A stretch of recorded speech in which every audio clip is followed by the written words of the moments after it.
Ubus na naman to asin?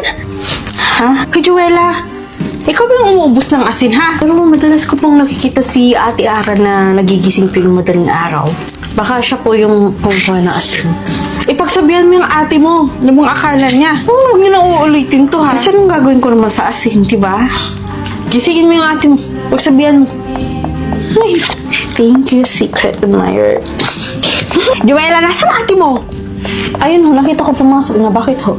Nagluluto ako, ganito na lang madadatnan ko sa asin natin. Anong ginagawa niya sa asin? Bakit laging wala? Ako, napapagod na kakasabi dyan sa inyo, ha? Ako, nanggigigil ako. Sinasabi ko talaga sa inyo. Wala akong magluluto nito. Bumili ka sa kapitbahay ng asin. Bumili ka.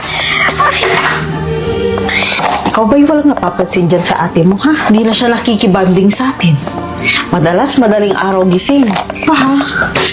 Ito, araw-araw kong nilalamanan, punong-puno. Pero gigising ako ng ganito. Tapos nagkalat pa sa saig yung mga asin. Sino magulang ang matutuwa sa ginagawa niya, ha? Inay, bukod sa napapansin kong sa tuwing madaling araw lang siya lumalabas ng kwarto niya, ay napapansin ko din na hindi pa rin nagpapakita yung secret admirer ko. Alam mo na, matagal ko na itong naisip eh.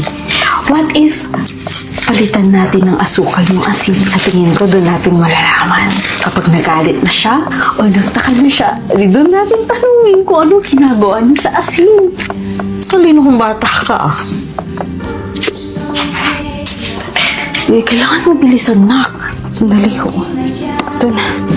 Magka-stress na ng madaling araw. Pag lumabas na yung ate mo, bubuking tayo.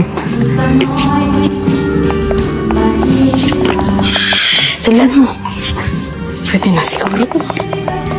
Ngayon, malalaman talaga natin kung anong ginagawa niya sa asin. Tara. Sige, sabi ka na. Takot tayo. Dali.